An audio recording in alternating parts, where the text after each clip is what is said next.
Vice President Biden in Iowa today touting a plan to bring jobs home. But my next guest is already doing it. Actor and activist John Ratzenberger is doing his part to get workers the skills needed to boost employment, particularly manufacturing employment in the United States, without these fancy schmancy speeches. And he's doing it. Always good to have you, buddy. Thank you for coming. Thank you. I was thinking of you, and I want to get to this because, you know, Rick Santorum got in this whole big dust-up about sounding elitist with colleges and that we focus too much on that. I think I knew what he was trying to say. What he's saying, we don't put enough emphasis on, you know, those who have training, like those who want to be plumbers, those who want to be electricians. I think that's what he's saying, but it got lost in the sort of political sauce. But what do you think of that we put too much emphasis on college and not on just trade skills? He's absolutely right. I went to college, but I also had a trade. I was a carpenter after college. That's really how I made my living before I became an actor. Did you make more money as a carpenter? Because they're very hard to get. Oh, I know. Well, see, that's my point exactly. Right. Exactly. Well, it's like, yes, you can go to college and become a brain surgeon, but if you go to wash your hands before the surgery and there's no hot water coming out, that's because we forgot to educate plumbers. That's a very good point. That's a very good point. So what do you do to get that back?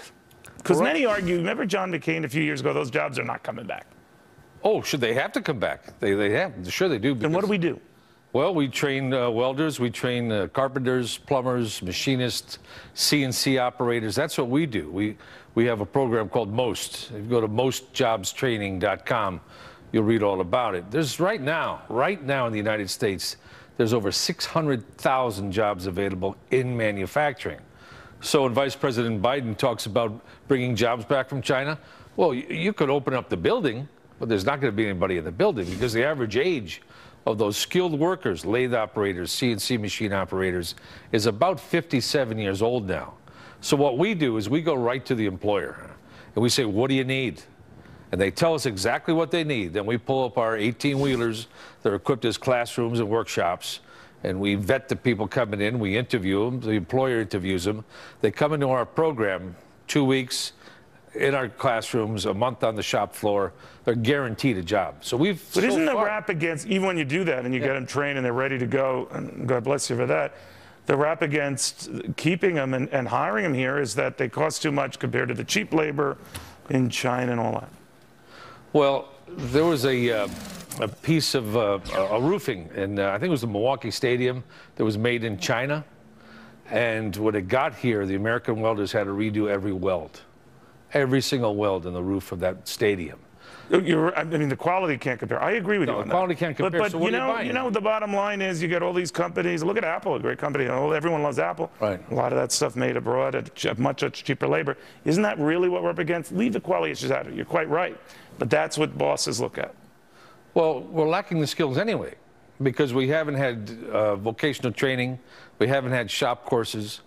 We tell the kids, you know, that computers are the be-all and end-all. So they can fit 30 people into a computer class, use the same space for a shop class, you've probably got a dozen kids. So it's cost-effective to have computer classes instead of shop courses. But at the end of the day, when kids graduate from high school unable to read a ruler, which I hear time and time again from manufacturers, kids can't read a ruler. And we've graduated more kids with degrees in sports management than we did in engineering, twice as many in the United States.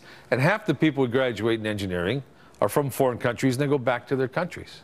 You know what's impressive about you? I mean, you are now a big Hollywood star. Hey, every Pixar movie, right? You should have sunglasses on. And I'm telling you, while you could espouse causes that are cool, you're pushing this. I think it's very admirable. Thank you, but it's the backbone of who we are as a civilization. It's You never forgot where you came from, did you? I got over it in a New York minute. No, I look at a machine like it's a work of art. I really do. I look at a machine and I figure I got to hire somebody here. Sure, same thing. But without that, we don't have sewer systems, we don't have water systems, You're right. We don't have bridges, we don't have roads. You're right. We don't have the machines to build the roads. And when we stop building those things, we're done. It's over. Good stuff. I wish you luck with this, John, and what you're doing for the veterans as well. John Ratzenberger.